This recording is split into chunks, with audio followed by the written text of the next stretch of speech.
shouts and everything for you, Mother. Better look out. Here comes the prize. Not like a whip and a chain. We're like one of those horses that Jim was playing the other day. Look at him. He's going to ride a bull for I us. was going to say, where's the bucking bull?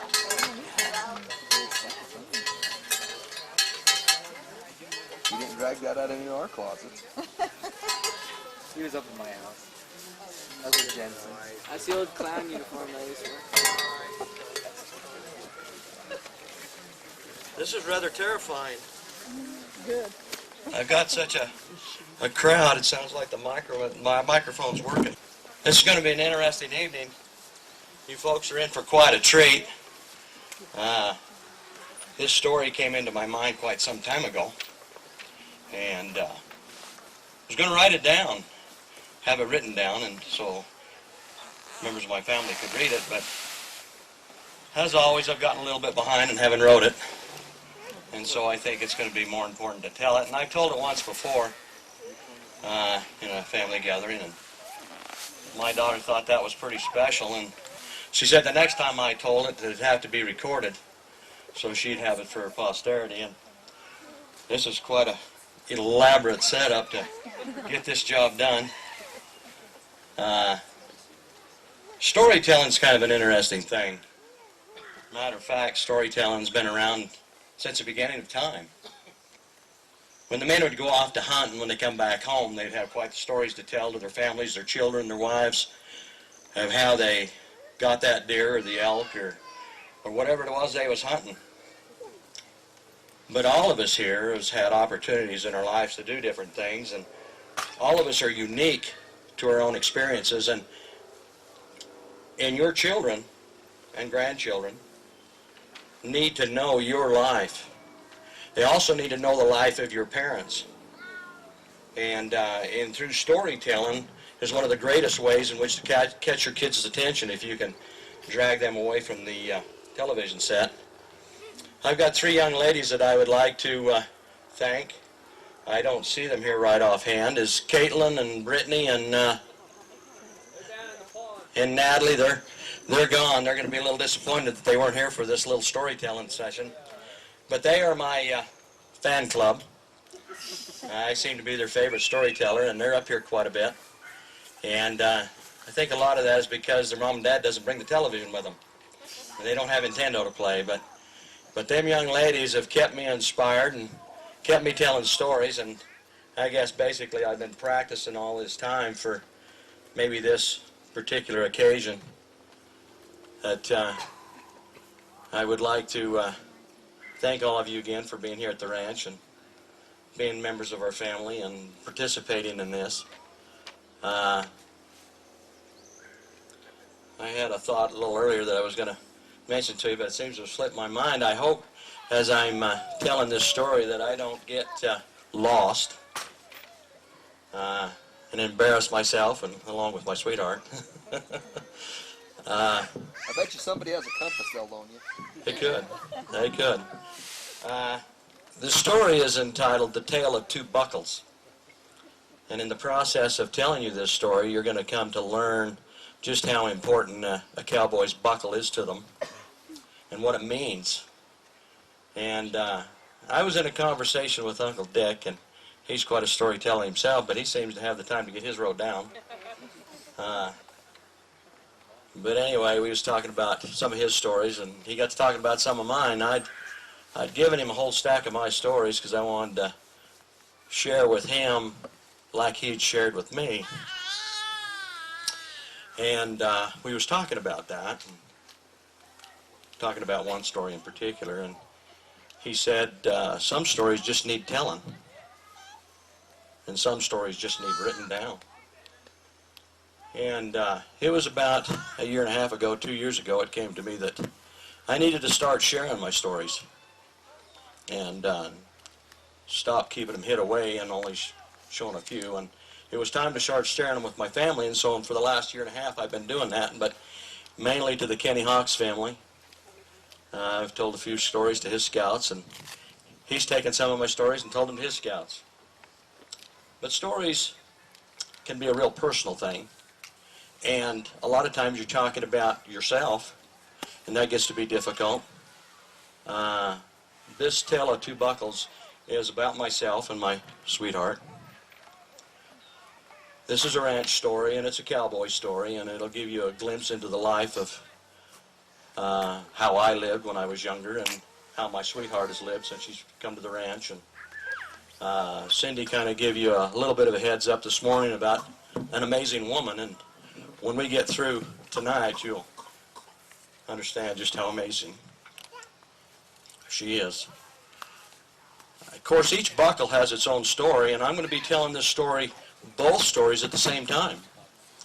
So you folks are going to have to stay on your toes to keep up with what I'm talking about, because I'm going to switch from one story to the next, and then back and forth again, and it'll be pretty fast paced, and it'll get pretty exciting, and you'll want to sit up in your chair and pay attention so you don't get lost. And besides that, when it really gets tough, you don't want to get bucked out of your seat and land on the ground. That could be even more embarrassing. And so it'll be pretty fast paced, and we'll get cranking right along here with this story.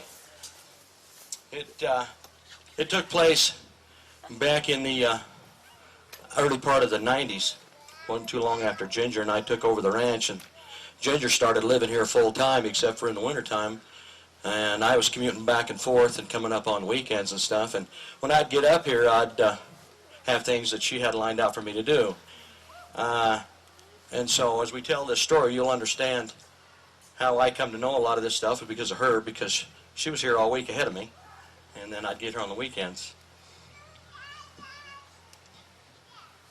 I just finished up the last bite of my toast, and as a matter of fact, it was large enough that my cheeks was kind of bulging as I was trying to chew the toast down, and the crumbs were starting to dribble out of my mouth. And Ginger had looked from the kitchen table down through the windows across and could see Jim Palmer coming up the driveway.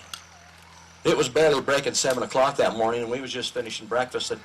And as I stood up to take my clean plates and take them to the sink, I tried to say with a mouthful of toast and crumbs dripping out of my mouth that Mr. Palmer, Jim, must have got out of bed long before the chickens did, because here he was driving in here and we was just finishing up breakfast. We had some work to do that morning, and I went back to the table and gathered up the milk jug and the butter and the jam and got that taken to the refrigerator. And I come back and said, Ginger, I'm going to go get the horses caught and get started saddling, and we'll get ready for Jim. Because when Mr. Palmer gets here, he's going to be all business, and he's going to want some work to do because we had things to do. And Ginger had already alerted me by telephone that we had a problem that needed to be taken care of. And so I went out and rounded up my horses, which are generally not too tough to get caught. Got them brought in here, and we tied them up right here at the fence, and I started throwing saddles on them. Of course, I always took a minute to comb them down and treat them with a little attention, because Ginger and I have some really special horses, in case some of you haven't noticed that. It was probably one of the best things that I ever did, was to buy those two. They're half brothers. Napoleon's a year older than Peppy, and Peppy was broke, and not Peppy, but Napoleon was broke and had been to a trainer, and in the process of that, it was somewhat kind of green broke, and was pretty good. Peppy hadn't been broke at all. Nobody had been on his back before until we bought him, and we went out to Thatcher to take a look at him and to find him, and I knew from a guy out to work that he wanted to sell him, and he wasn't there when we went there, and they were in a small one-wire strand of electric fence, and they were standing there in the middle, and they were standing together. And if you notice, most of the time those two are standing together because they are half brothers. And as we walked in their pen, we walked over to them, and they just stood there and accepted our hand. And as we stroked them and began to communicate them, we discovered that our spirits were starting to communicate. And I could feel that they truly loved people. And I knew that these two horses were for us. I got my horses saddled that morning, and Jim Palmer had pulled in here like you see Robin do a number of times, and he got his horses out of the trailer and started dragging his saddle, and got his horse saddled up, and Ginger came out. She'd finished up with what she was doing in the house, and I had Napoleon all ready to go, and Peppy was ready, and so we let out this gate Ginger mounted up very quickly when we got outside, and I started leading Peppy over to the gate because I usually just stayed on the ground until I got that gate down because we was going to go down to the big meadow. Jim Palmer was already mounted up on his horse, and we was ready to ride. Jim Palmer started running his cattle in about the first year. First and second year, Jim Palmer started running about 20 head of cows with us, and most of the time I put him down on the north end. And so that's where we were headed. They needed to be moved from the east side of the north end, next to the painter fence, over to the west side of the north end, which I call the Black Forest. And that's where they were going to go next. And so then we took off, and we went through the Big Meadow Gate, crossed that ditch right there, and headed right on past the weather station and down through the snow marker course. And wasn't very long. We broke into a trot, and then we worked up into a canter. And a canter is just a little faster than a trot and a little slower than a lope. And we started to move out because we had ground to cover. We had things to do that morning, and we was going to cover a lot of ground. And we ripped on down through the the big meadow down through there. And you know there's that big ditch that runs down through there in the middle. And we come up on that big ditch, and wasn't one of our horses broke stride. We cleared that ditch and kept right on riding and didn't even slow down. At that time, Napoleon had broke out a little bit ahead of me, and I was lagging a little bit behind. Peppy sometimes wants to be a little slower than Napoleon, and I was watching Ginger ride. Most of you have not had that pleasure.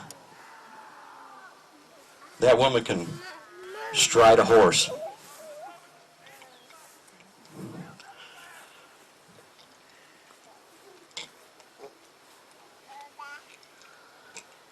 As I would watch her ride,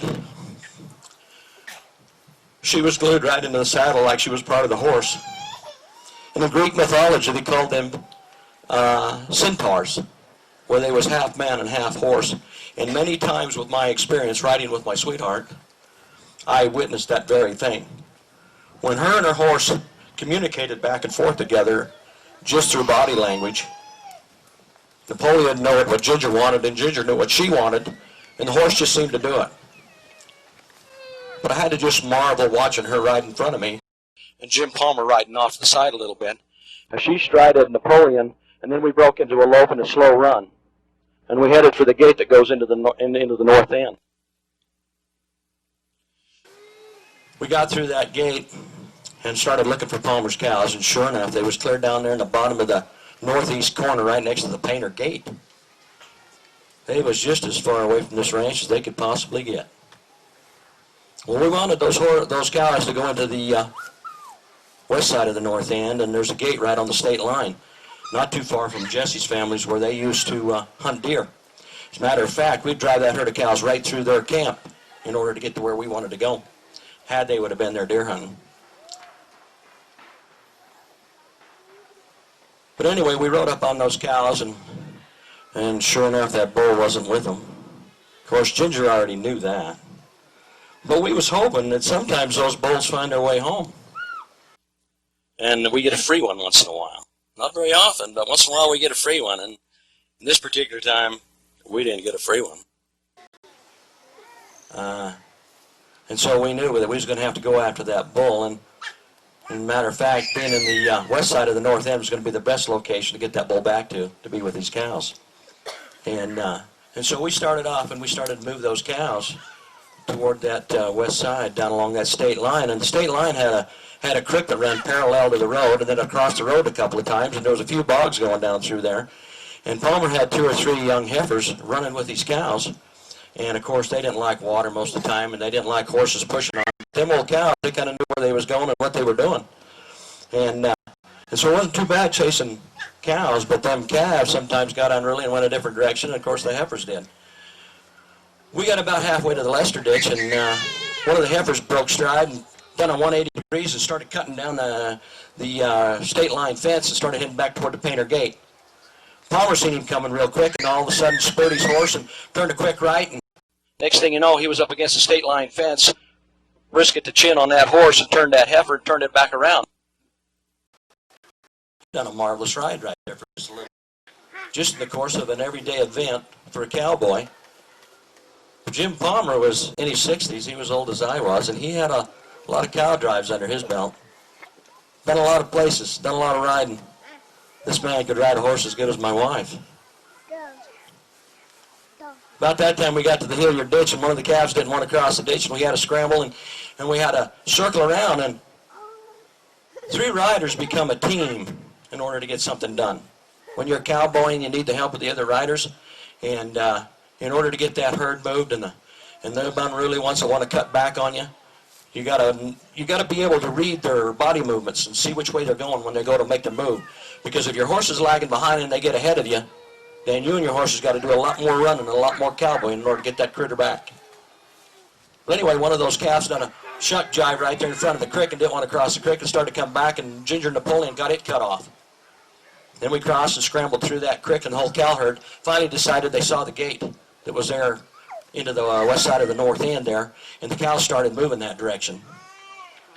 About that time, another yearling cut and run when we started to put the squeeze on him there at the gate, and he took a run to the south and was going to start coming back toward the ranch and hit that, come to that Hilliard ditch. If that yearling would have got past that Hilliard ditch, we was going to have a hootenanny trying to chase it down and get it back. Because yearlings aren't calves. They don't go back after their mothers. A lot of times when a calf gets by, you can circle back around and it'll come back and it'll get back with his mother. But a yearling sometimes will stick his tail in the air and it'll go like a scared cat, going like crazy. Well, Ginger and Napoleon could see the movement of that heifer and start to make a cut. And Ginger put the heel, because Ginger didn't wear any spurs for Napoleon. When Ginger would make a little lean in the saddle, put her heel on one of the horse's side, then Napoleon would jump, and away he'd go. And there, her and Napoleon was brisk at the chin on that fence too, just like what Palmer did. And next thing you know, that heifer did turn a 180 degrees and cut back and head back for that gate. Well, that particular little sequence right there came to an end. And that little cow drive was over.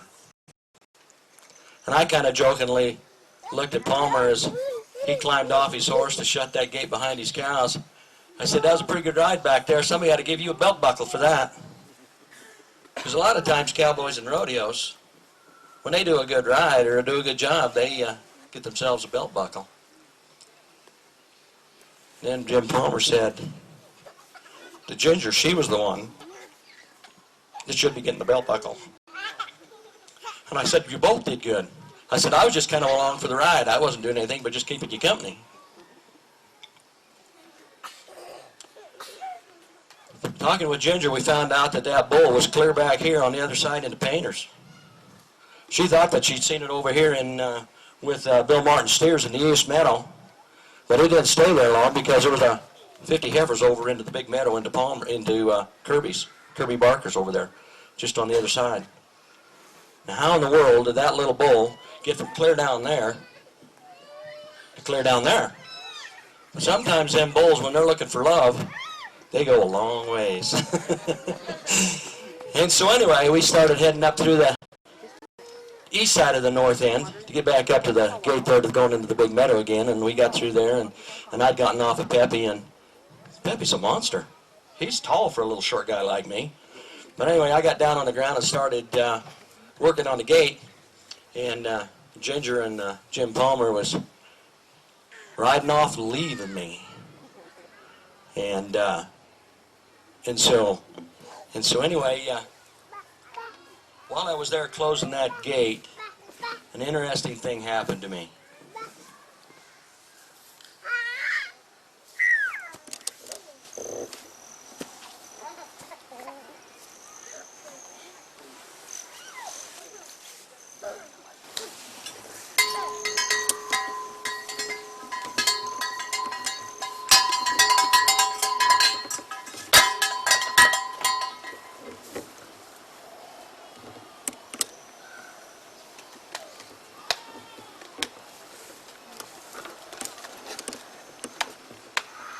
I heated this up earlier and got it out, put it back together. So you'll have to bear with me just a minute. It's getting ready for bed. I found myself there behind the chutes of the Golden Spike Rodeo, the high school Golden Spike Rodeo in 1965. I was there preparing my bull rope, getting ready. Pounding a lump of rosin dust into the palm of my hand and then burning it into my glove.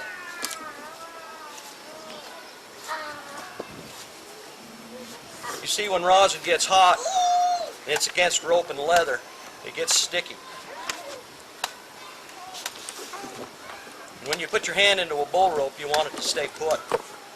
You don't want it to slide out and get slick.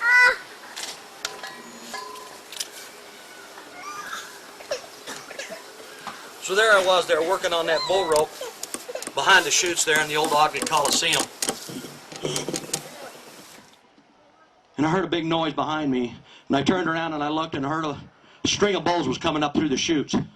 When they was coming up through the chutes, the dust was starting to bellow out from underneath their feet and filling the back area there between the chutes and the corrals and stuff there behind the chutes with dust, and it was getting hard to see where you was going. The lead bull was a gray, large, full-blooded Brahma bull. One of them kind you see in a professional cowboys rodeo, where the Brahma bull is gray in color and then dark gray, and then he's got the big hump in the middle with a big set of horns. And then the next bull coming behind him was a Bali bull, probably weighing just a little bit less than he was. That Brahma bull must have weighed close to 2,000 pounds, somewhere between 1,800 and 2,000 pounds. He was between a 3 and a 4-year-old, so he was full mature. And he was young and he was frisky. Had a lot of power, and this bull come charging up through them chutes along with the second bull behind him and the third bull and the fourth bull, and they slammed into that front chute. And then it was just like a chain reaction in a train car when the engine starts to pull the slack out of them train cars, and each one of them knuckles goes bang, bang, bang, and each one of them gates behind each one of them bolts slammed shut, bang, bang, and then when that bull got strapped in, he'd slam back against that gate and it'd bang, and then he'd charge forward and hit the front part of that chute, and each one of them in line started doing the same thing. In the process of those bulls coming up through that chute, one of the foot grabbed a belt hook and a rope hook that was laid on the ground and kicked that rope hook about 2 chutes ahead of it. Dwayne Swords had come up quick from the side, and you could see that gate hook in trouble, and went over there and bent down underneath that chute and grabbed that belt hook underneath those bulls and brought it back out so that it would be under there, so that the cowboy that would needed to use it would be hanging there on the fence. There it was, right in the middle. The center of his shotgun shafts was his belt buckle.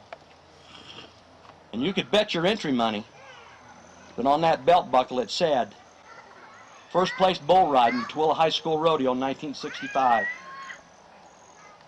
This young man was from Spanish Fork, and he would be my #1 competition. I'd seen him ride at Tooele, and he was a tough man to beat. When he picked up that belt hook, he hung it on the boards that was on the side of the chute, turned around, and our eyes met. And he looked at me, and I looked at him, and both of us recognized each other. And he said, "Ride a bull, cowboy." And I gave him a little bit of a grin, and I said, "Ride a bull, cowboy." That was our way of paying respect to each other for what each one of us done. And at the same time, we was wishing each other good luck.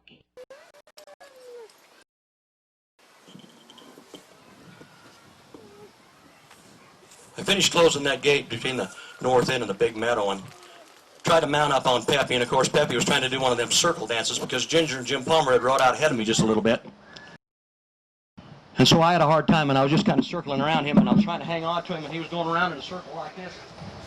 And finally I was able to grab hold of the saddle horn, and I gave a big pull, and I jammed my left foot in the stirrup.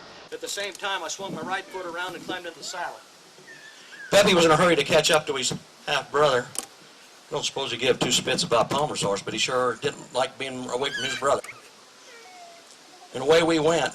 By now, Ginger and Jim Palmer was a good 100 yards ahead of me, and we just, Peppy was real willing, and away we went, and we was catching up fast. Ginger and Palmer was busy in a yik-yak going on side by side there, waiting, kind of waiting for me to catch up. One of the things that I used to do when Ginger and I would ride that would just irritate the dickens out of her and irritate Napoleon at the same time. Napoleon was all business. He was very serious. It was kind of interesting that when I come riding up behind them, Napoleon already knew what was coming because Peppy was on his way to give him a side swipe as I'd come up through. And his ears came back, and he started to kind of cagey and watching out the corner of his eye, and he could see me coming. And Ginger was so busy talking to Palmer, she wasn't paying a whole lot of attention. And as I come riding up behind him, I reached over there and grabbed Napoleon right on the tail.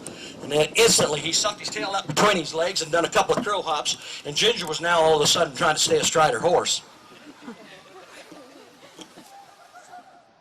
Sometimes when you're riding ponies, you got to be ready for the unexpected, because the unexpected does happen. Some of them are intentionally man-made, and some of them are by nature, and sometimes your horses will do stuff that you just have no idea why they did it. But anyway, 4 jumps later, her and Napoleon settled down and circled back around. She done a 180 degree and come back there and gave me a dirty look that would have scared a bear up a tree. And it was kind of fun. And as she was trying to come back into our little clutch of riding up through the meadow, Napoleon started doing some side passing, and I think some of that kind of activity got her excited about maybe teaching Napoleon some real serious side passing. That's kind of when your horse is looking one direction and his feet and body's going another direction, and you're just kind of going sideways, and that's kind of fun. It's a lot of fun. So anyway, we'd gotten through the big meadow and was coming up this particular way, and I got to thinking about belt buckles, and got to thinking about Ginger, and got to thinking about Palmer, and thinking about belt buckles, and I'll be darned if my mind didn't disappear again. And I went back to the Golden Spike Rodeo, and there I was behind the chutes just finishing up my bull rope and getting it ready to go. Alan Young came over and said the gray tornado in the first bucket chute was ready.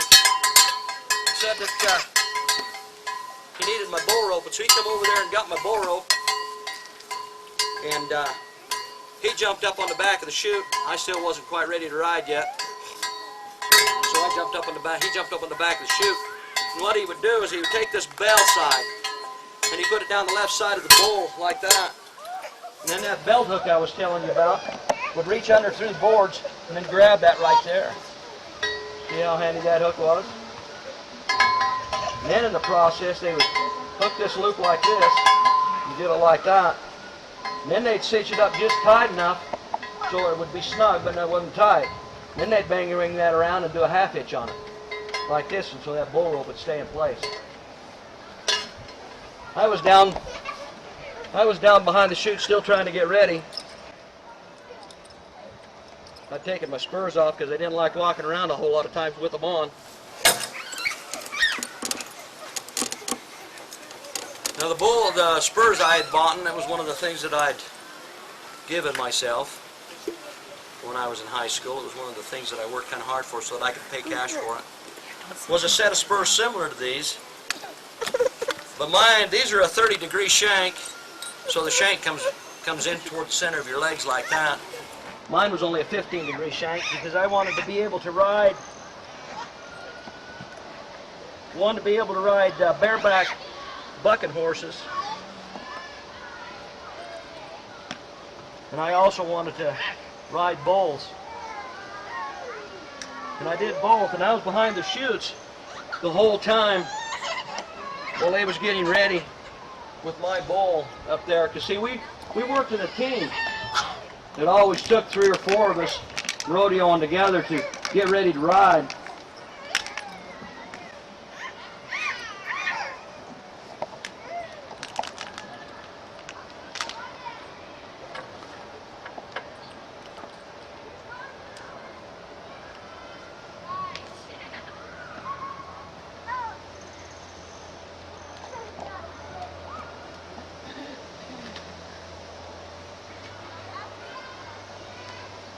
This was a lot easier when I was 17.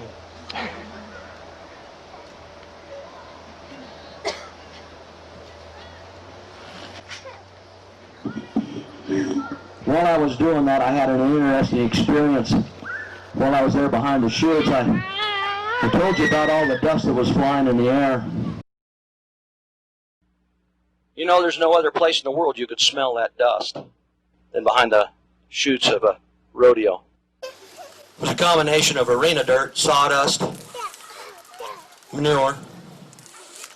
And in some cases, depending on how much the bulls were buzzed up, a fair amount of bull sweat seemed to come through the air at the same time, and you could smell them, depending on how much they were worked up. But I was getting more and more ready, and by now Ginger and I and Jim Palmer had entered the East Meadow, and we was coming up through there, and we was headed for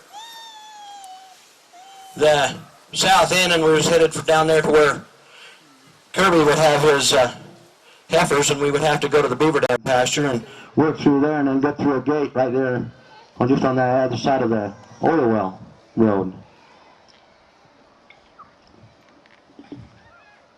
We got through that gate and we left it open because if we could find that bull, that's where he would come back to, is through that gate. We had to take the bull from the big meadow of Kirby Barker's and bring it through that gate, and we'd dump into that beaver dam pasture. And then we would take it from there and we'd come out into the East Meadow and on down. And so we had this little program already mapped out in our brain. But no matter how much you plan and you're dealing with a cow or a bull, and especially a bull that had a mind of his own, whatever you get planned ain't going to work. It just don't work that way. But it's fun to plan. Fun to be prepared. I'd finished up putting my spurs on and was in the process of trying to get my chaps on.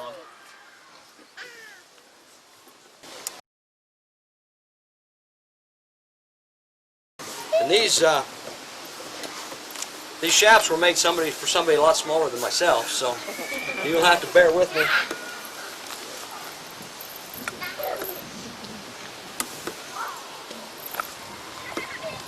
Jim, if I could get you to help me here for a minute.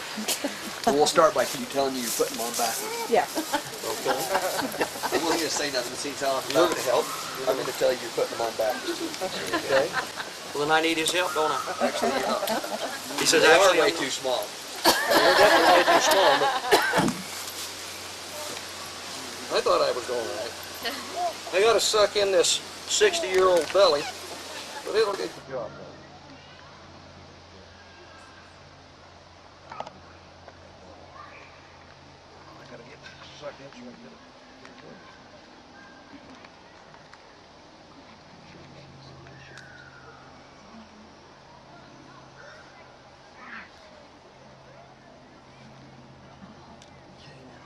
You might only be able to hook one of those buckles.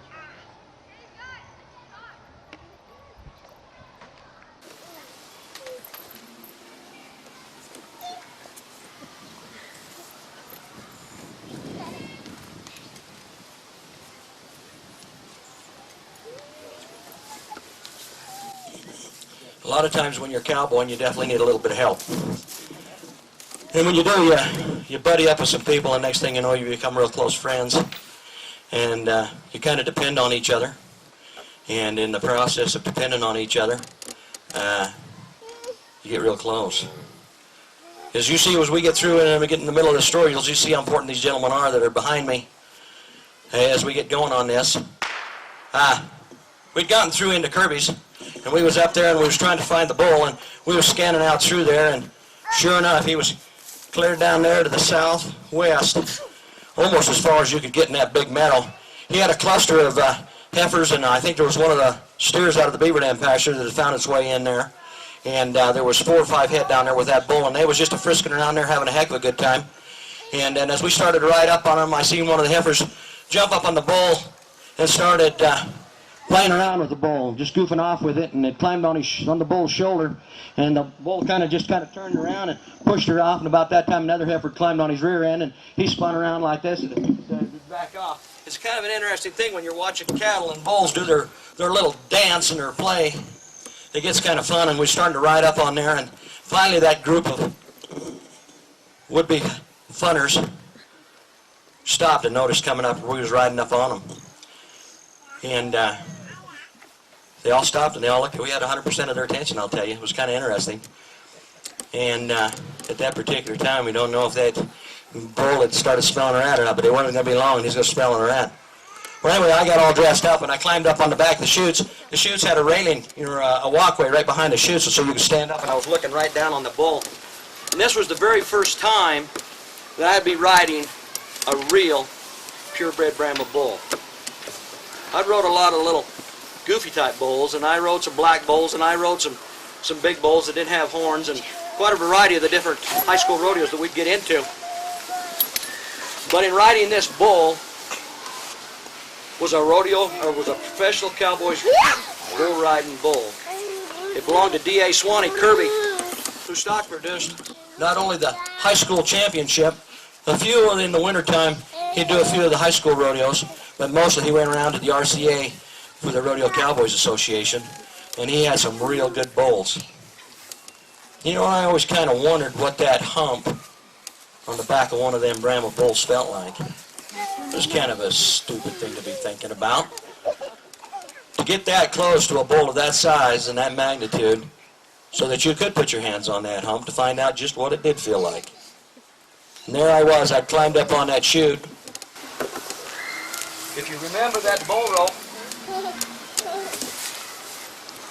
rope was sitting on that bull. That bull rope was sitting on that bull, and I climbed up in that chute, and I straddled that bull like this, and I was standing above him. The bull rope was just right here, right there ready to go. One of my friends, Dave Beatty, was kind of good at setting a bull rope, and he would be able to pick that spot, because if you pick the right spot, you're kind of in a rocket chair. The back end goes like this, and the front end goes like this, and if you can sit in that rocket chair like this, you think it's going to be easier. But you got to place that bull that rope just in the right place. And as I climbed over and I put my hands on that chute and I was right over the top of that bull, the great tornado all of a sudden slammed into the front of that chute. And then he sucked back and he hit the other deal. And I was going like this, trying to keep without falling down in the chute. At that time, Alan Young grabbed the back of my belt and started pulling me, and I could feel him tug on the seat of my pants, because if I got in any danger that he felt I was in, it was his job to jerk me out of there before I fell. Dave Beatty was standing there trying to keep the bull rope from falling off that bull, and there I was. About that time, the chute boss came up. He says, "Who's riding this bull?" And I said, "I am." He said, "This bull's got to be taken quick." He says, "I don't want you messing around." He says, "You get down on that bull and get ready to come out of there." But right now, the bulldogging was still going on, and I was up here just getting ready. When the bulldogging ended, I was supposed to ride this bull. Right now, I was getting busy enough I wasn't as scared as I was when I was standing down there right next to him, watching him move back and forth. But when he slammed into the front of that chute, I started getting busy and I started forgetting a little bit about my fear. And so then I sat down on him and started to test him a little bit like this, but I hadn't put my hand in the rope yet. I took that moment for 30 seconds to put my hands on both sides of that hump and to feel it. It stood this tall above his back. And I took that hump and I slowly worked it back and forth. It's just a big mound of gristle, and that big hump was solid. There was no loose skin in it or nothing. It was just a big solid chunk of gristle. There wasn't even any fat in it, I don't think, except around the edges. At that time I started to smell him. Bulls have a unique smell, because as they're trying to swat flies, they're swinging their heads back and forth like that to get the flies off their back, and they're throwing slobber and spit all over their back. And as that sits around and starts to ferment on their backs, it creates its own unique smell. And that kind of gets in your blood, believe it or not. We was there looking at that bull up there in Kirby Barker's pasture. Junior was on my left flank and Kirby was on my right flank. And so I'm going to ease up on that bull and see if we can get him cut out of that group of playing heifers and get him down through the meadow. And there was another group of heifers and group. There was about 50 in there, so we was only working with half a dozen to 10 of them all there in that one particular area. And I had to get him out of that group, and we had to get down through the gate. But in the process of getting down through that gate, there was probably another dozen pasturing in different locations in and around there. We'd have to get that bull through. On me and Pepe, we just slowly started to ease our way into that bull. And it wasn't long, and that bull looked up at me and seen me coming, and he knew that I was going to be after him because he played that game before. This wasn't his first rodeo either. He'd been there before. And so me and Pepe started to ride up on him, and we got within about 10 feet of him, and I was just kind of sitting there kind of cagey-like, trying to figure out which way he was going to break. He was trying to decide which way he was going to break. It's kind of an interesting thing about bulls. They're right-handed and left-handed, believe it or not. And I didn't know which hand this bull or which hoof this bull favored.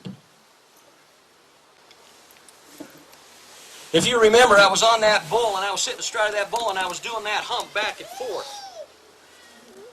The chute hand came up the side of the chute and he said, "Cinch in, cowboy. We're going to ride. This is the first bull out of here, and we're not going to hold this up. Because if we hold this bull up, he's going to climb out of that chute." So then I stuck my hand in the handle of that bull rope. That was what I was rubbing the rosin into. And I hooked my hand into that. The rope came around like this, wraps around your fingers and comes back into the palm of your hand like that. This is the standard cowboy grip. Now they have a death grip where it comes back over through and you wind it around through your fingers so the bull rope don't slip through your hand. I figure that's a good way to lose your arm, not to mention your wrist. So I never did do that. All I did was take the wrap, standard wrap. But when Dave Beatty started cinching up on that rope, it started pinching into my hand. This part of your hand started squeezing so tight, your hand started screaming in pain. But being a tough young cowboy that I was, I didn't even show that how tight he was doing it. I said, "Give her another pull because I don't want this bull to jerk my hand out of here." So he cinched me up. Palmer's bull took a break to the left and started cutting out to the east in that big meadow. Me and Peppy started to follow. Palmer hurried and cut around to the right because he didn't want him going further south. He wanted him coming back north. Ginger took up the left flank, and the three of us started to push in that bull and started trying to head for that gate. It wasn't long, and we was at a run. That bull was going to start making a break, and he wasn't going to put up with our garbage. As we come into that herd of 12 heifers that was all scattered around there, they stuck their tails in the run and started to scatter, and they didn't know whether to run with the bull or run the other direction. But all we wanted was Palmer's bull. And so I got right on that bull's tail, and me and Peppy started pushing. And we started pushing, and we kept pushing and kept him going. Because if you keep them going, they haven't got time to think for themselves. Because when they do think for themselves, it starts getting ugly. And so you got to keep their mind on you, behind them, and so they can't think of where they're going to go out in front of them. But this bull had played this game before and gotten away a couple of times in the years previous. And so he was ready for this little ride. There I was in the back of the gray Tornado, sitting inside that chute. With that rope cinched up so tight on my hand that I was starting to lose the feeling in my hand. All of a sudden that bull rears up in that chute and starts trying to climb out, and I'm up here like this, trying to hang on, and this bull's going like this, and he comes back in and he slams into the back of the chute, and the next thing you know, he slams up in the front of the chute like this, and he starts trying to climb out. About that time I felt Dave Beatty and his friend Tom Hunsaker was just on the front. Dave Beatty grabbed my belt and started jerking me over, and Tom Hunsaker grabbed my shoulder and jerked me over the rail, and I came over the top of that rail like this, landed in a heap on the ground on the bottom. I heard a cracking noise and the boards were breaking, and I looked up and that great big bull was just a teetering on top of that end of that chute, because we was right on the very end of that row of chutes. That top board broke, and that bull scrambled out into the arena. When that bull scrambled out into the arena, he cut out through the middle of that arena and started scattering clowns. Clowns started playing their game with him, and they wanted to play, because they knew this bull would want to fight. Next thing you know, the runner of the clowns started doing this. Had his hand on the, trying about that far from the bull's head, just running in a circle. You keep running them bulls in a circle and you can kind of keep ahead of them as long as you don't step on your chaps, but clowns don't wear chaps. They wear Speedos. And they was playing that game, and the crowd was starting to scream. It was kind of an interesting thing because the crowd was going wild, and it was a sound that's just incredible, and your heart starts to pump, and I'm down there on the ground trying to pick myself back up, and my heart was still trying to climb out of my chest. I was one scared little boy. There we was with Palmer's bull, and we was headed for this gate going into the beaver dam pasture. The bull was trying to veer back and forth one way or the other, but still just the same, he was running fast enough he couldn't make a decision whether he wanted to go right or left. Next thing you know, he shot through that gate doing 60 miles an hour. And guess who was right on his tail? Ginger Napoleon was about 5 feet off his tail, following that bull through that gate. Because once he got through that gate, he was going to start heading east and go deep into the beaver dam pasture. And in the process of going down to the beaver dam pasture, he was going to try to lose us in the swamp somewhere along the way. And so I hung back and started to close that gate. Palmer was trying to keep up with Ginger and the bull and going like crazy, and they was headed deep into the beaver dam pasture. I jumped off of that horse and climbed around and started to hook up that gate and trying to get the gate open. But the whole time I had Peppy on the end of the lead rope, and he was going like this, trying to drag me around. I was finally able to get a hold of that gate, get that gate hooked up. The bull ended up down in the bottom end of that arena, and the chute boss says, "Bull number 2, open the gate, let's let him out of here." And the cowboy shot his hand in the air, and they opened the gate, and that bull headed for the open arena. And he started bucking out. He was about 3 jumps out there, and the bull pitched to the left, and he went left. And the cowboy landed in a heap in the dirt. That bull started bucking and headed down to the arena. The bell on the end of that has a very big purpose rather than just to make noise. It adds weight to that rope, and it'll pull that rope loose from that bull, and it'll fall in the dirt, and that's exactly what it did. By then, they was trying to move that rodeo along faster, and the chute boss says, "Let's take number 3. You ready, cowboy? Let's ride a bull." He shot his hand in the air and hooked his spurs into the side of that bull, and they opened that gate, and away it went. By then, I jumped up on that railing and started watching them cowboys buck because they were my competition, and I wanted to know what I had to do in order to beat their ride. The second cowboy had a runner and a jumper, and it didn't do a whole lot. He probably ended up with a re-ride. The buzzer finally rang after 8 seconds. And in that process, he bailed off of that bull, and the bull found himself down there. All 3 of them bulls were down there at the bottom of that arena because they had to come back up through the arena to get into the corrals. Because if they went through the south end of the arena, where the roped cowboys were and the bulldogging cowboys, if they got through that gate down there, they would go through the Coliseum door and end up out there in the parking lot. And if you think that ain't fun, you watch them pickup riders out there trying to bring a bull in out of a parking lot without putting bruises on a few cars and pickups in the process. Anyway, they had those bulls rounded up, and they started shooting up down through that arena and come right through. Chute number 3 was a gate through. And so they opened up both gates on both sides of chute number 3, and all 3 of them bulls already knew it was there because that wasn't their first rodeo. They'd been there before. And bulls like looking for gates. And so all 3 of them bulls shot through in there into the back corrals. By then they was ready for chute number 4, chute number 5, and chute number 6.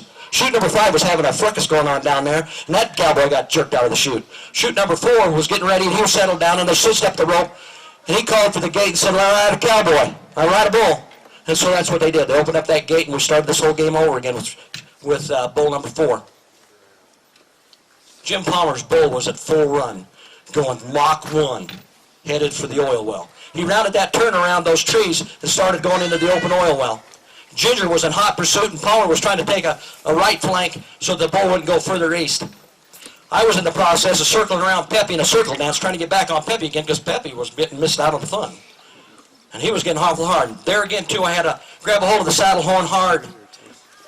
And I gave a big pull, and I jumped up and jammed my left foot into the spur and then swung my right foot around, and me and Peppy went like this a couple more times, and I finally got my bearings and we shot through, and there was the ditch that cut through the oil well road right there, and me and Peppy went scrambling through there, spraying water in every direction and throwing mud.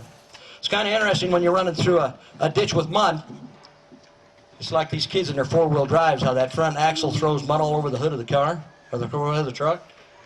Well, the horse will do the same darn thing, only thing is it's throwing mud up over his rump and on the cowboy's back when he's doing that. Peppy was spraying water and throwing water in every which direction. 4 jumps later, we was doing Mach 1. Me and Peppy was in hot pursuit of that bull and trying to catch up to Jim Palmer and Ginger. We come right, me and Peppy came around to the point of them trees trying to figure out how far Ginger and the bull got, and I could see Palmer out in the middle of the oil well, getting ready to take up his right flank position.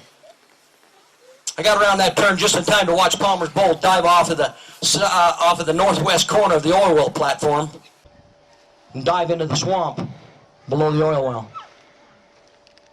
Ginger was not more than 10 feet behind him.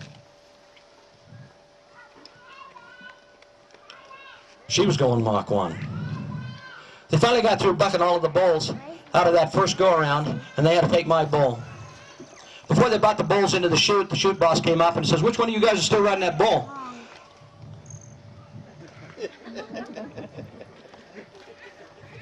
He said, "Cowboy, we're going to have a talk." He said, "This bull is angry." The whole time we was watching the other bulls buck out, the chute hands were busy nailing a board back on the end of that chute. He says, we got to take this bull on shoot number 1, and I knew why we had to take that bull on shoot number 1, because I watched him buck a Tooele. When he comes out of that chute, it isn't long, and he does a few spins, and next thing you know, he starts heading to the left and over to the edge of the arena, and he needed all the room we could have. But that Coliseum arena was not very large, and it wasn't very wide. And that bull would need all the room he needed, or he could get, to do it, and that's why we was in chute number 1. And I think they always put him in chute number 1 so he'd have all the room possible he could have. But anyway, he says, son, it's kind of interesting when the chute boss calls you son. He says, you know you're going to have to take this bull quick. Because if you don't, we're going to have another hootenanny at the end of that chute, and you could get hurt. Was he telling me something I didn't know? Anyway, Ginger dove into that swamp. I started scrambling as fast as I could go to get up there. And I got up to the edge of that swamp trying to decide whether I was going to dive in after, because I knew there was a bog in there. I knew there was nothing but trouble. There was pine trees, willows, mud holes, cow tracks. It was full of mud. That would go as deep as a moose's knee and hip to get through those, between those willows and stuff. There was nothing but trouble in there. And Ginger dove in there to go after that bull because she wasn't going to let that bull get away. The bull started charging up through that line of chutes, and the gray tornado was coming up number 1, just like he was supposed to do. When he slammed into that chute, he was upset. The chute hands slammed that gate behind him, and he started doing this in that chute, banging back and forth in the front. And when he banged the front, his head would corner up like that, and his brisket would bang into the front of that chute. And then he'd back up, and his back end would bang into that gate, and it was just slamming back and forth. And they were some old wooden gates back in them days. They weren't these metal ones. And boards was creaking, and hinges was groaning. And chute hands was getting real nervous because they knew he was going to come climbing out of there. I was on the back of that. I was on that catwalk, and I jumped off of that catwalk, and Dave Beatty took my rope. It was one of the chute hands that brought my rope back to me while we was watching the other bulls buck out. There again, Alan Young and Dave Beatty was going to set that rope on that moving bull, and the whole time that bull was going back and forth like that, and they had to set that rope. And once again, he took that bell on that deal and lowered it down on the left side of that bull, and Tom Hunsaker reached under there and looped up that loop and brought it back around, and they reached up and grabbed it around and started putting that together, and we was working fast. About that time, the gray tornado tried to climb out of there again, and he started leaping up on the top of that chute, and one of the chute hands was right in front of him, starting to beat on him as hard as he could with one of the whips that he had, and so that bull wouldn't come over the top of that chute. Pretty soon, the gray tornado finally settled back down in that chute, and he was getting darn right disgusted. About that time, I heard Ginger yelling on the top of her lungs, "Napoleon's down, Napoleon's down." Right now, my brain started tabulating 6 different scenarios of what could be going on in there. My wife could be pinned with one of her legs underneath Napoleon. Napoleon trying to scramble. When Napoleon starts to scramble to try to get out of the mud, he could break a leg. He could break Ginger's leg. Was her foot caught in the stirrup? It's kind of an interesting thing when you go out to the utility room, the refrigerator, to grab a bottle of mayonnaise, and you open up that fridge door and your brain goes dead. And you can't figure out for the life of you why you're standing in front of that refrigerator. But yet, in a crisis, your brain can work double time in a matter of seconds, and your life turns into slow motion. And I'm trying to decide what I got to do next. Because the last word I heard was Napoleon was down and Ginger was screaming. I put my left foot over the top of the great tornado and started to settle myself down. I reached my hand down into the handle of that rope. Reached my hand down into the handle of that rope. I took the tail and I brought it up.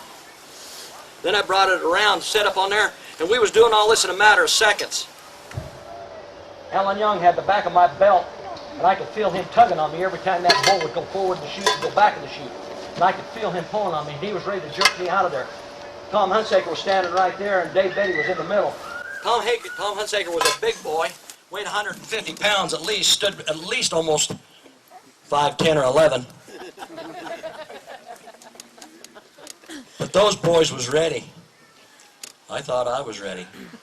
All of a sudden, my heart was trying to find its way out of my chest, and I was scared.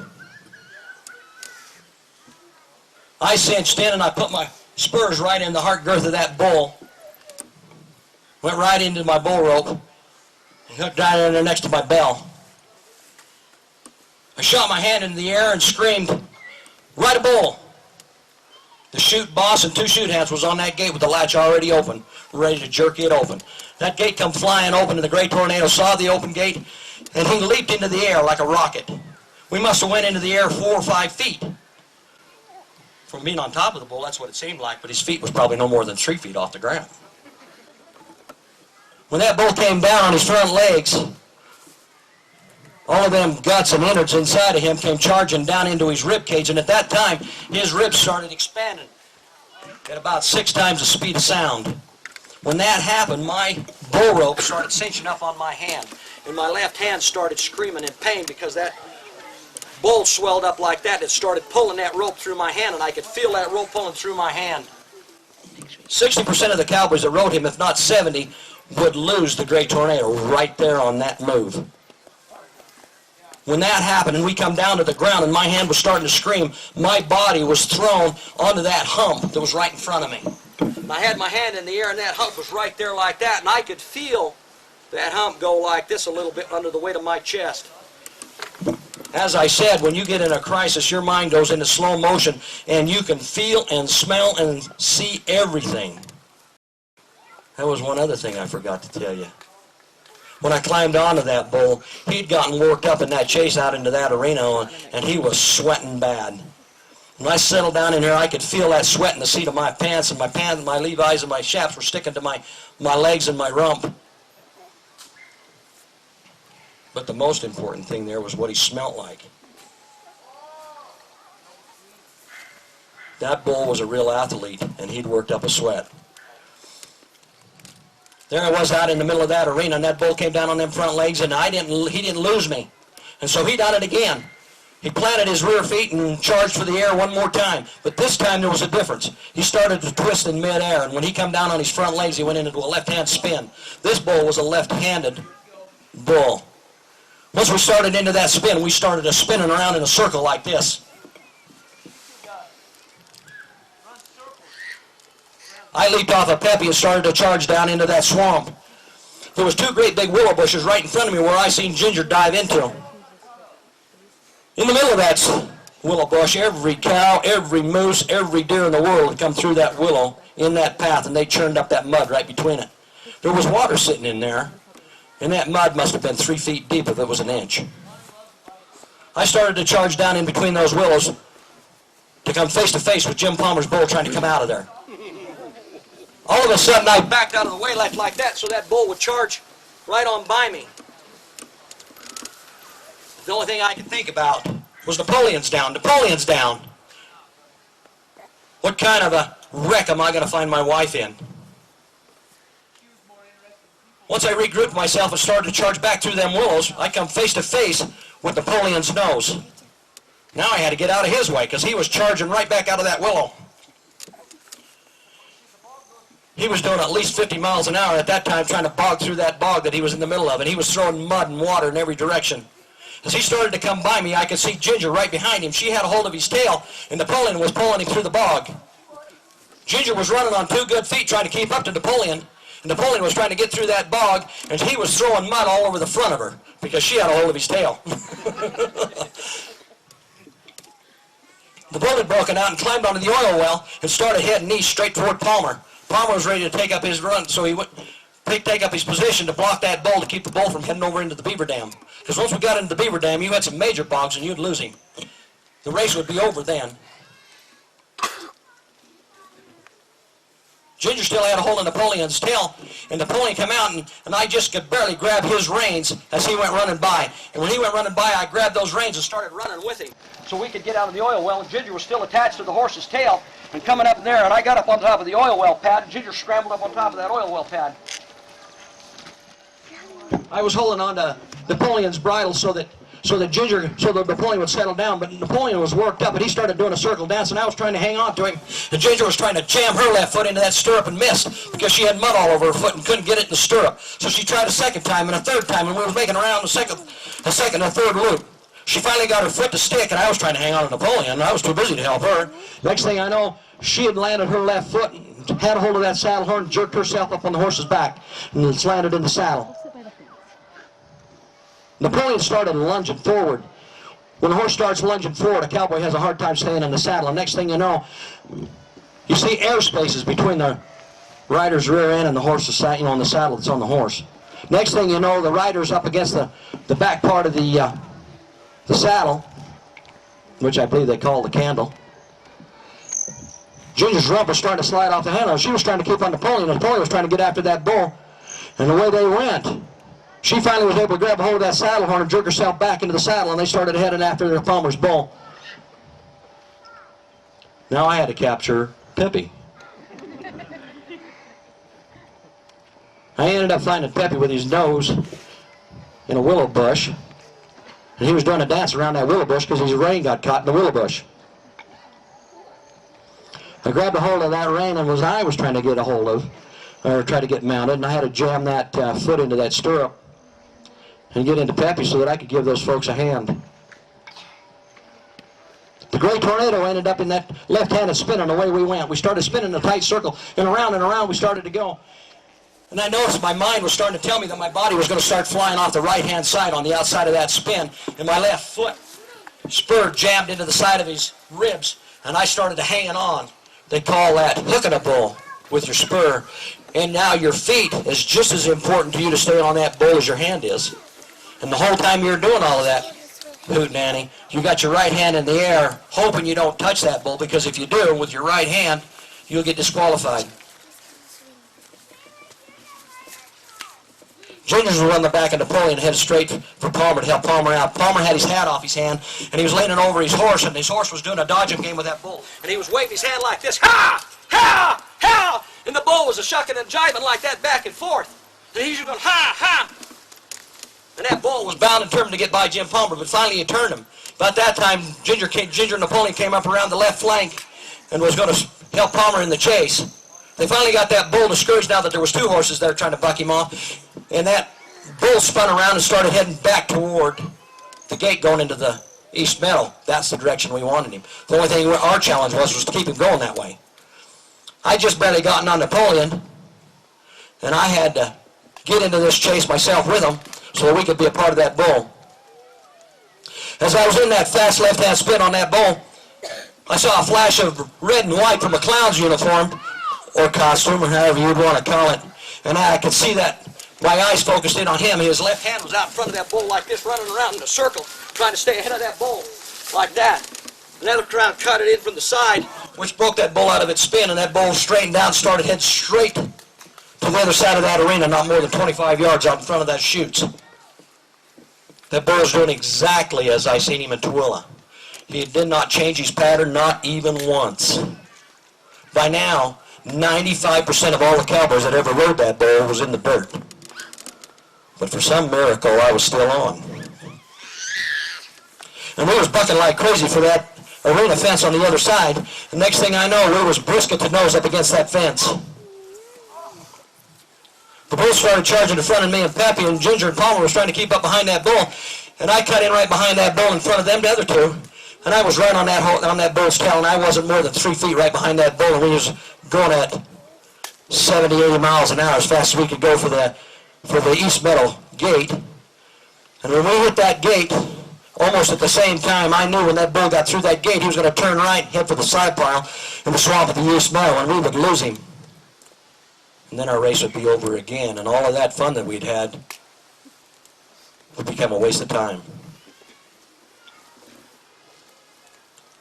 When that bull stopped for that fence, I was in the process of losing my seat, and it gave me all of about 15 seconds to reseat myself and get another grip on my spur, because that bull's got another quick spin to the left and around in a circle again. Me and that bull charged through that gate there into the East Meadow, and sure enough, that bull turned right and started heading for the slab pile. The only thing that was in front of the slab pile was Grandpa's dynamite ditch. We was headed straight for the dynamite ditch, and the only way I was going to get that bull to break out into the east meadow is that I had to run between it and the fence.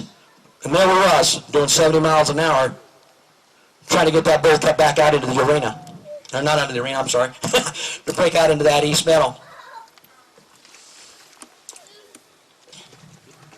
Me and that bull was running side by side straight for Grandpa's dynamite ditch. Going faster than any sane man should be running. That bull made that quick split off of that fence and made 2 loops, and that bull was right in front of him, and another bull come around and cut him off, and the bull straightened down, and just at that particular moment, the bull started charging for the air again, and at that time, the buzzer went off. And I couldn't help but think when I was trying to seat myself at that fence, where is that buzzer? Is this thing going to go on all day long? I'd had enough of that bull, and I think that bull had enough of me. When that buzzer went off, I was up in the air with that bull, and I started undoing those wraps that I had around my hand on that bull rope. So that when he planted his feet, when he come back down, I continued to slide to the ground at 40, 50 miles an hour.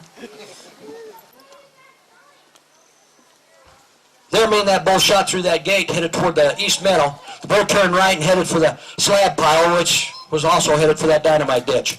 The dynamite ditch is an interesting ditch. Grandpa got it in his idea in his head that if he was to get a ditch coming from the beaver dam pasture underneath that fence in front of the slab pile, further out into the trees there, then he could water the trees in the east meadow.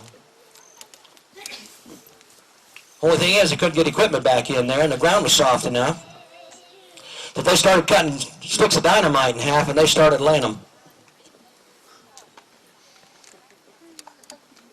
When they touched the powder off, there was a rise of mud into the air that was incredible, I'm sure. Dean has seen one of them once upon a time. I was Grandpa's helper with that dynamite ditch. Well, somebody should have broke your arm.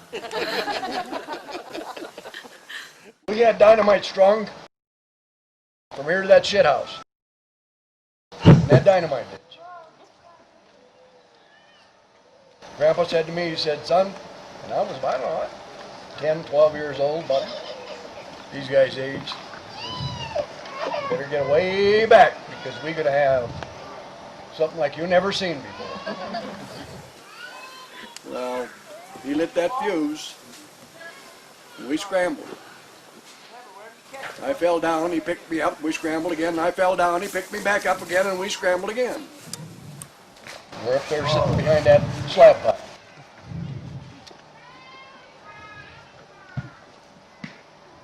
I went off.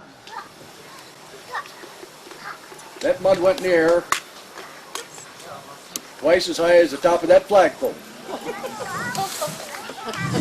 The only thing we didn't calculate was we ran downwind.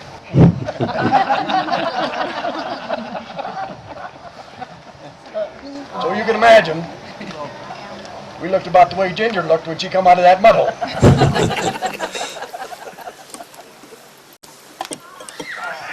Memories are golden things. That they are. That was an interesting experience. We was headed for that dynamite ditch, and I knew exactly what it was because I'd been in it before. When I was helping Dad rebuild that fence right alongside there that we was running, we had some planks across there, and I was trying to carry a burl of barbed wire, and my foot slipped off the bridge, and I went down, and I never touched bottom. Now, the ditch is full of mud, and it's not quite as deep as it used to be because the mud's all gotten hard in there, and it ain't quite like it was, but back then it was like that, and things was getting kind of scared. But anyway, there I was in a race as fast as we could go. The bull was at my left, and I was just starting to get between it and the fence, trying to get it cut off. I saw a flash. Ginger Napoleon started coming up my left side. She was doing about 15 miles an hour faster than I was. Because we knew when that bull got across that dynamite ditch and into that slab pile, our ride would be over. But you see,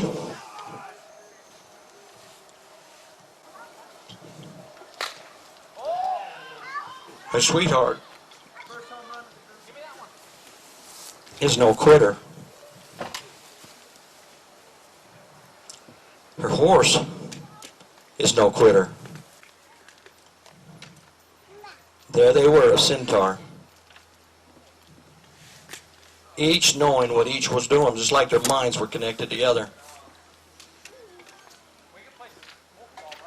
I got within 25 feet of that dynamite ditch, still doing 70 miles an hour. And I could see this wreck coming on, and we was going to do this thing all over again.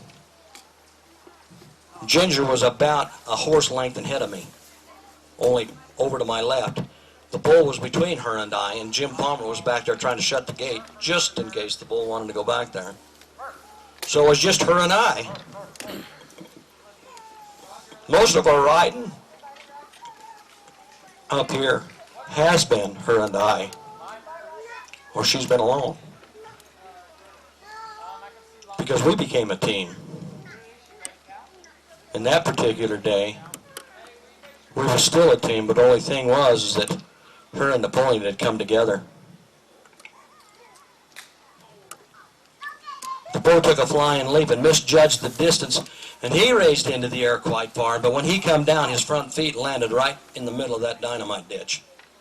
Ginger Napoleon was in midair. They had made a flying leap to get over that dynamite ditch. The bull went down.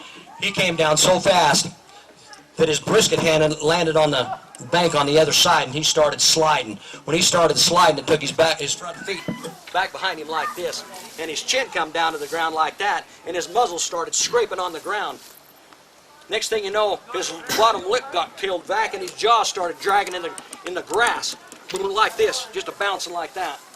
And his front feet were behind him, and his back feet was now trying to scramble through the ditch. At that particular time, Napoleon made a flying leap over that dynamite ditch, and Ginger was in the process of trying to overshoot that bull, and Napoleon knew it, and they both started setting up in a giant skid.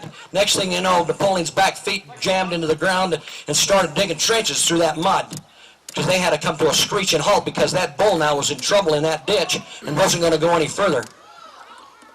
When that bull started to try to scramble to his feet, when that bull finally got to his feet, Ginger was standing right in front of him, not more than 15 feet, and her hat was in her hand. And she was just screaming, ha, ha, ha, like that, and the crazy bull was trying to get turned around. And finally the bull got scared enough that it turned around and done a 180 degree and fell back into that dynamite dish on its side. And it started trying to scramble through there. And I'm on the other side going, whoa. The bull finally scrambled through the dynamite ditch, and I took up my position and away I went, because I had to push that bull out into the east meadow so we wouldn't lose him. Jim Palmer was back at the gate getting ready to take up his position so he could push it out into the east meadow. I landed in a pile of dirt right there in the arena, and the great tornado was bucking like crazy. The clowns come in right behind me to protect me from that bull as he spun around in a circle, and he was wanting to kick some butt because he was angry, really mad. The bull done around spin around quick, and the two clowns jumped in front of between me and that bull, and then took that bull off down through the arena, and that other clown come around behind me, and I was there in a delirium on the ground trying to pick myself up because the wind had gotten knocked out of me, and I couldn't breathe no more. I tried to get to my feet, and my legs didn't want to work, and the adrenaline had pumped through the muscles of my legs so fast and so hard that the muscles didn't want to work, and so when I climbed to my feet, I fell right back to the ground again the second time. I had no idea where I was at or what I was doing. My head was upside down, and that bull was spinning around right out there in the arena, not more than about 20 feet, 25 feet in front of me, in a circle, and those clowns were trying to keep that bull away from me. Next thing you know, that bull cut and run and started heading for the other end of the arena. About that time, I felt my shoulders and my armpits go like this, and that cowboy picked me up and landed me on my feet and held me to my feet, and we were starting to go to the chute. Oh, because he didn't want me to get run over by that bull. Bull got out there about 50 yards out into the middle of that arena, and the bell on that bull rope pulled that bull rope open. That bell went flying. That bull rope went flying off that end and landed in the dirt. The clown was trying to get me over to the deal and keep me on my feet.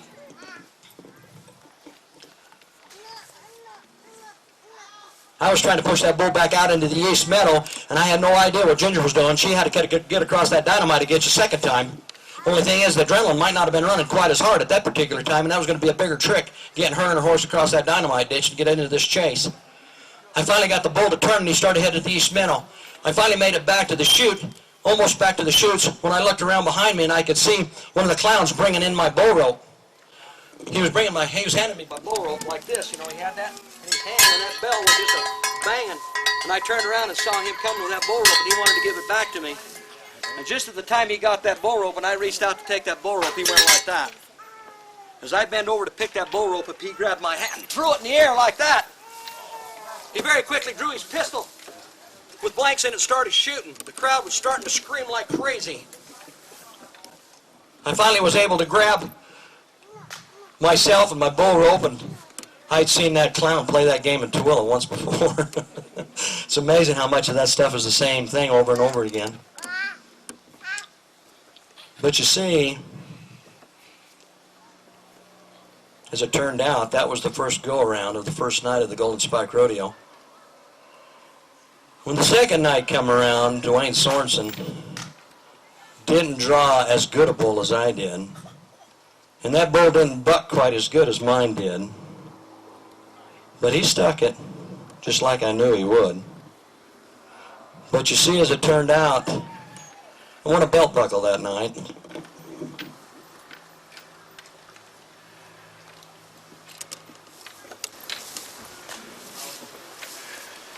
This was a real shiny silver looking buckle, but it was made of nickel, and right here in the center was a cowboy bucking a bull, and there was two gold ribbons, one on top and one on bottom. And you could bet your entry money that it said, first place bull riding, Golden Spike Rodeo, 1965. You know, I'll bet there hasn't been 25 or 30 times that I have not wore this buckle in 45 years.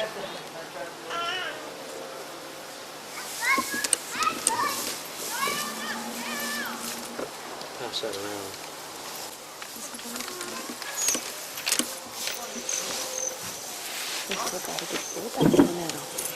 Over the years, carrying feed sacks, baling wire, steel posts, other assorted stuff, bales of hay.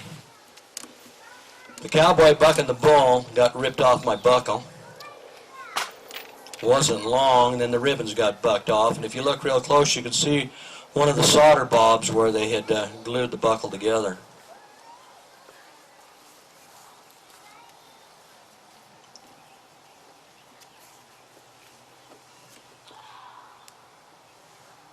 Palmer's bull raced out into the east meadow. Palmer came in behind, and I was behind the bull, and it wasn't long, and Ginger caught up to us, and thank heavens she made it through the dynamite ditch just fine. There we were going up through the east meadow. Palmer was on my left flank, and Ginger was on my right flank. And I was bringing up the center, chasing behind the bull, and we had that bull at a full trot, keeping him on the move, headed for the gate that comes into Poco's pasture right over here from the east meadow, because that's where he needed to go. Believe it or not, that bull was resting, and our horses was resting, even though we was at that full trot. And I knew that when we got into the big meadow, we was going to play this game all over again. But I was watching my wife.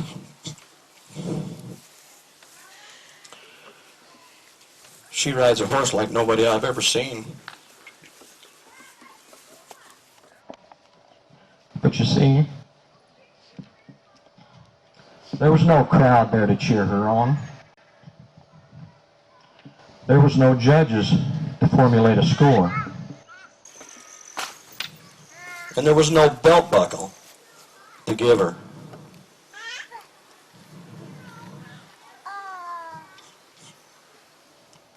Ginger's a tough lady. I knew that she had chased cows in a snowstorm so heavy that the snow was stacking up in her lap about as fast as she could keep it brushed off, and she couldn't see the cows out in front of her. I've seen her take Napoleon's bit and hold it in her hand so she wouldn't put a frozen bit in his mouth, because it was cold enough his lips and his tongue would freeze to the bit.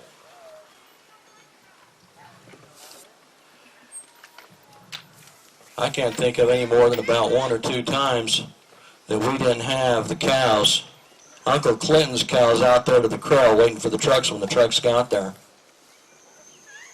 That's all because of her. I knew what she did that day. Jim Palmer knew what she'd done that day. But there was no belt buckle to give her.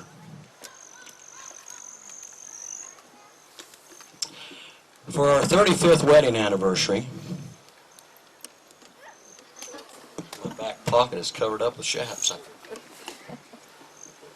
I'm glad we're getting this on video. I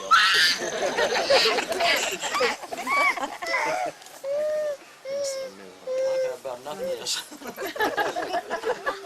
It's going to be a little embarrassing if I got to get my son to come back here and help me with this. We're taking off the chaps. Unbuckle the front buckle, dear. For our 35th wedding anniversary, I gave her a belt buckle. In the center, you got 3 cowboys team penning. Because that's what ranching's all about, is team penning. When 2 cowboys or 3 cowboys try to put a group of cows or a group of heifers or steers or a rangy bull where they don't want to go into a corral. There's 2 gold ribbons, one on top and one on bottom. The top ribbon says September 17th, 1967. You see, that's the year her and I got married.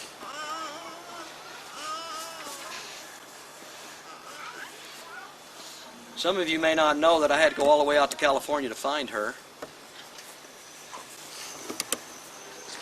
Because you see, she is the only woman that I could have had that would have had the grit to take care of this ranch, because I wouldn't be here. You see, I had to make a living and also maintain insurance, because when she had her open heart surgery, we would have lost this ranch if I didn't have any insurance. You see, all of you out there, if you own something or you have something that you love, if you want to protect it, you better make dang sure you got insurance. September 17th, 1967, 35 years later, was 2002. On the bottom it says 35 years of teamwork. Go ahead and pass that around.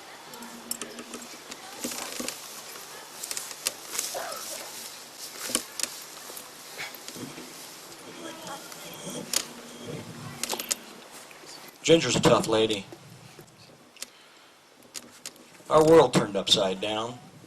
I lost my job at Thicol. Ginger had a time bomb growing in her chest that we was unaware of. And I had to leave home to drive truck so that I could maintain that insurance, and Ginger was trying to cut this on her own. And I'd come home on weekends and try to catch up all the work that she couldn't do during the week. Like Cindy said this morning, she's fixed fence alone. She's gotten trees off of fences. She's changed water. She's chased cows. And when she was younger and tougher, she'd saddle up 5 out of 7 days of that week, and she'd ride, and she'd look at Uncle Clinton's cows. And she was the first one to spot that they was coming down with pneumonia that summer. And we started losing his calves. And she got on the phone and wanted to know how we could stop this epidemic that was going on with these calves. And Ginger understands animals, and she knows when they're sick and when they're not feeling good. About 13 years ago, her heart went haywire.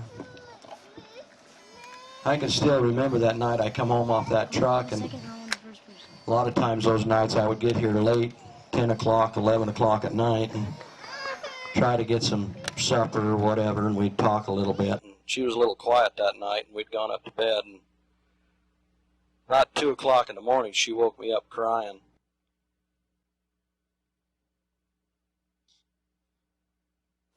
And she says, "We got to go home."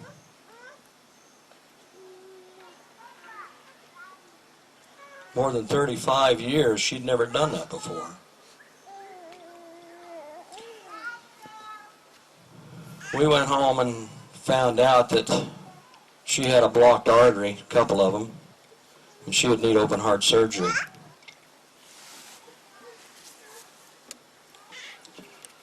Like I said, her world turned upside down.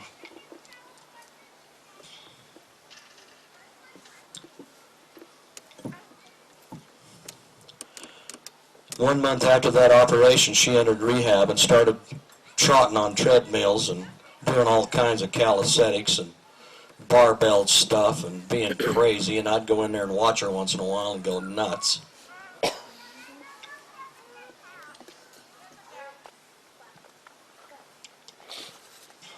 "90 days after a double bypass and open heart surgery, she was feeding cows again.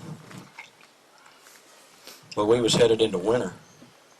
We started feeding in November that year, coming up on Thanksgiving, and we was looking at a long winter, and Ginger was feeding cows. You see, my sweetheart kept our life together. She kept this ranch together. She's one tough hombre. She ain't no quitter. And the best part of that is she taught that to my children. I've watched both of my children stand in the face of trials and struggles, and both of them stood face to face with that challenge and not quit. I've watched my son in situations where would turn a normal man purple, and he would just keep trucking. You see, they got that from their mother. Sometimes Ginger can be a little bit hard. Sometimes she can be a little bit soft. But one thing you know, she always was up to this ranch. And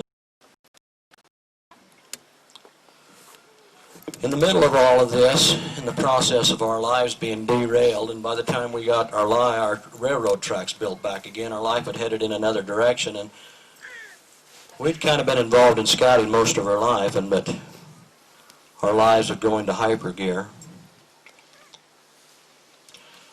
There, before her heart operation, Ginger was the blazer leader of the stake. And she started organizing things with the blazers and started doing things. And she promised all of them kids in one of their campouts that if they was to earn all 13 of their belt loops, that she'd make them a staff.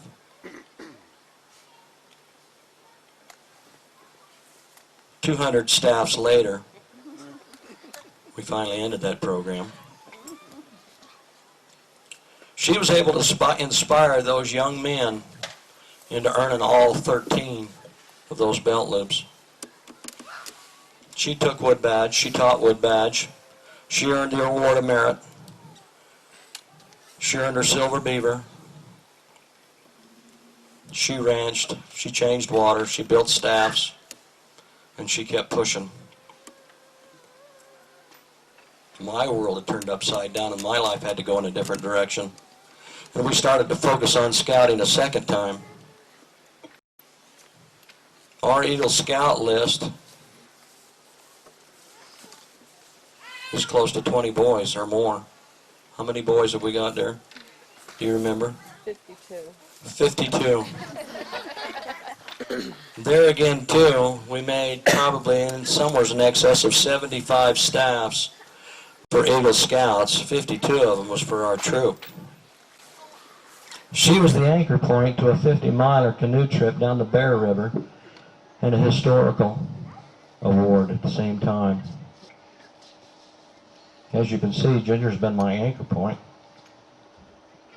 for 40 years now.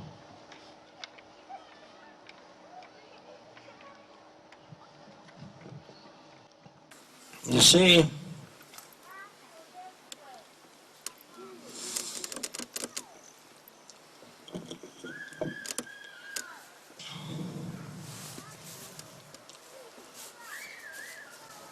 kind of forgot what I was going to say.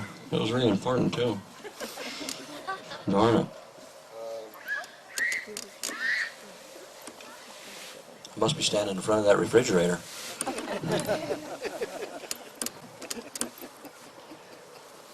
But anyway, the thing I think I want to tell you is that in the scriptures we learn that all things have its season.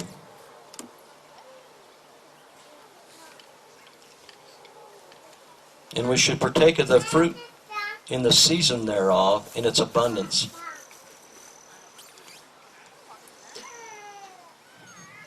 Ginger and I have had our season.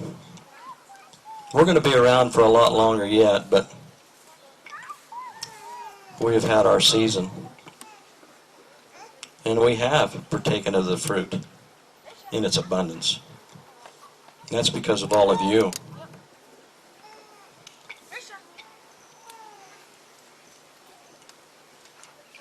All of you are so important to Ginger and I that you have kept us going.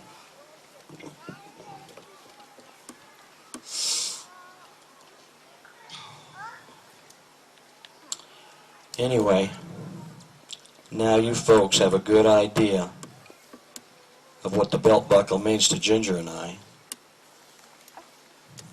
And now you know the story of the two buckles.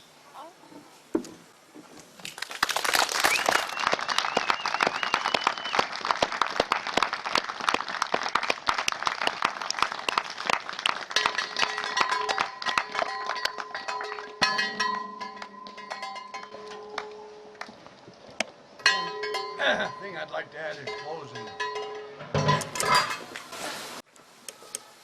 of the true cowboy. There's a rodeo term that they use occasionally when things look out there look kind of bad. You've drawn a bad bull, you've got a bad horse. Ginger's been able to do that. The term is, when you get down and you think you weren't going to make it, your partner says, cowboy up.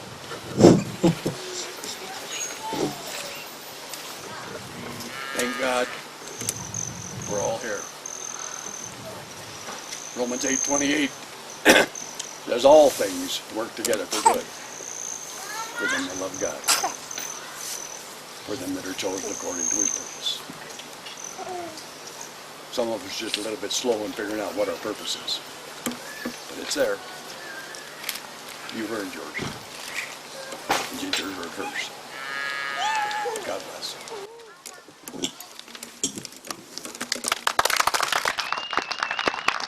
Thank you for being a patient audience.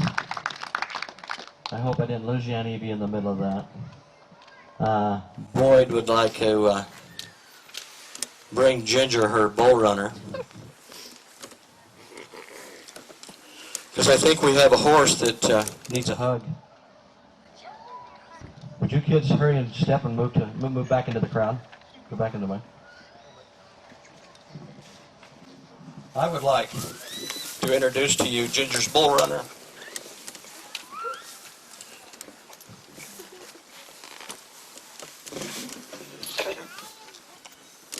Ginger and I have been on this ranch 22 years, and Napoleon's 23 years old, and we've owned him 21 years.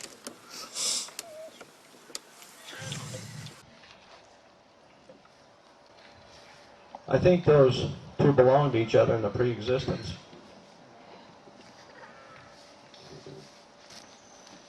She can do things on that horse that no one else can.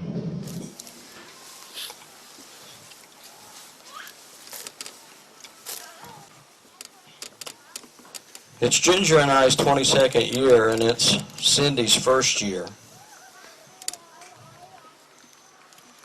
I've known Cindy when she was a very young lady. I've known Cindy when she was a little girl. Cindy's a tough hombre. She's just a little quieter about it than her mother is. But Cindy's going to be just as strong as Ginger was. It's going to take me 2 or 3 years to get her broke to ride and trained up to what she knows what she's doing, but she's learning fast. And she didn't do a whole lot of horse riding up till this last fall, and we started riding together, and we've chased some cows together, and this last weekend she cut out her first cow, one of Uncle Clinton's cows. She cut out her first one all by herself and got that cow headed off by itself.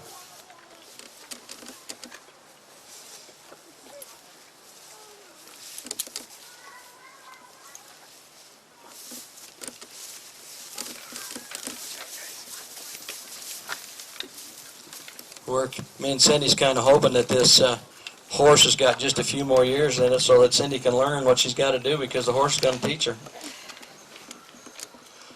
Well, that's kind of the end of the story, folks. That's all I've got. Thank you again for being here.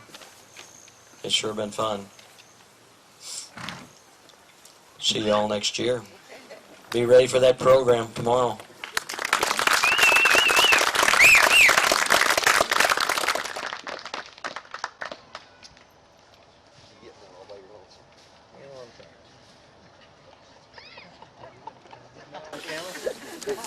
I just hope my britches don't fall off because I got my belt.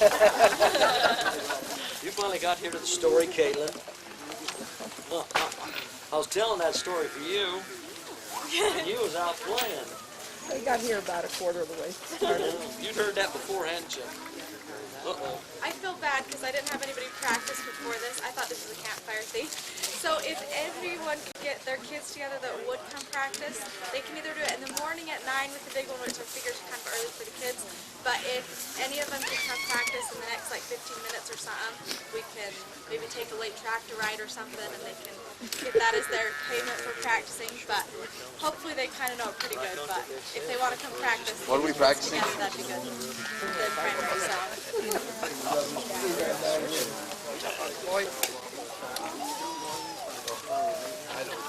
The water. Yeah.